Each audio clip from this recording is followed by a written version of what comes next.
Let's come back home now, and the head of the Federal Police says Australians must stay vigilant on the threat of terrorism. AFP Commissioner Tony Negus spoke to political correspondent Andrew Green on the 10th anniversary of those attacks.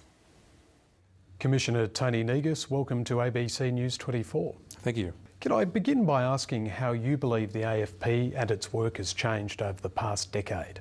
Well, the AFP in the last decade has changed remarkably. I think we've more than doubled in size, and the roles that we now perform for the Australian community are far broader than they ever have been before. And that includes counter-terrorism, firstly, and for the reason we're talking today, but also in a range of security and other functions of international deployment, work we're doing in capacity building around the world. It's a very different organisation today than it was 10 years ago. Where are Australia's main vulnerabilities for counter-terrorism? Well, I think homegrown terrorism has been a topic that's been discussed, and I think many of the people who have been arrested in this country are either Australian citizens, and in fact over half of them were born here in Australia. What more needs to be done to counter those homegrown threats? Well, I think it's education. I mean, a lot of it's about working with community groups.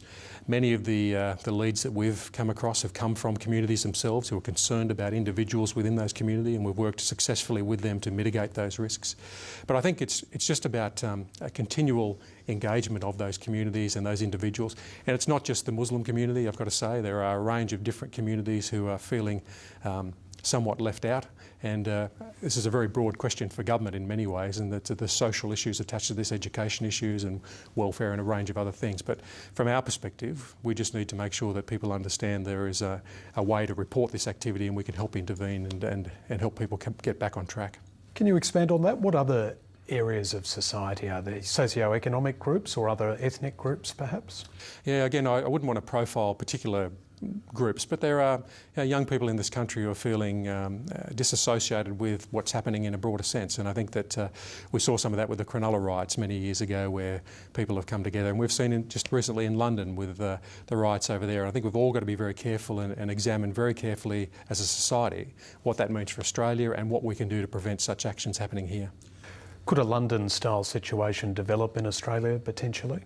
Oh, look, potentially. I think in all societies these things can occur, but I think Australia is a very fortunate place. We have a culture of giving people a fair go, and we're very reasonable and welcoming, and we have a multicultural society which benefits us greatly. But I think, again, we've just got to be careful of these things, learn the lessons from what's happened in overseas countries, and make sure that our policies and procedures and things that we do over here are consistent with that Australian way of life. Has the AFP reviewed what's happened in London and its potential implications for Australia? Yes, we have. We've got a liaison officer based in London working with the Metropolitan Police, and I've certainly asked that he participate in debriefs in that country and provide whatever information they can back to us. I've spoken to the Prime Minister personally about this, and it's something she has a great interest in, and we'll be doing our best to contribute to that whole of government response to make sure that we're appropriately ready here in Australia to prevent these things. In the initial stages, what are some of the ideas that we could be doing to counter that? Yeah, look, I think it's premature to really talk about that at this stage. There's a myriad of issues which I think can contribute to a circumstance like that, and I think law enforcement's only one part of that. But certainly from my perspective, I'll be providing the government with advice on that, and once we review what's happening and in that country, as far as the Metropolitan Police go, we're happy to provide that material to the government. Just finally, can I get you to reflect on September 11? What would you like Australians to be thinking about on this 10th anniversary? Look, I think first of all they need to think of the victims. I think many people might not remember, particularly younger people, that 10 Australians actually died in September 11 attacks in New York. Since that time, there's 110 Australians in total have been killed by terrorist events around the world. Of course, 88 in Bali, in the first Bali attacks, but a range of other people in various attacks around the world. And I think first and foremost we need to remember the victims and their families and what that's done. The second thing is I think they need to be vigilant. Don't think that because it happened 10 years ago then all this stuff is in the past. These things can happen in Australia. We do have a number of people working full-time on these roles, and we need the community's support to make sure that they work with us to prevent whatever attacks might take place here. Commissioner Tony Negus, thanks for your time. Thank you.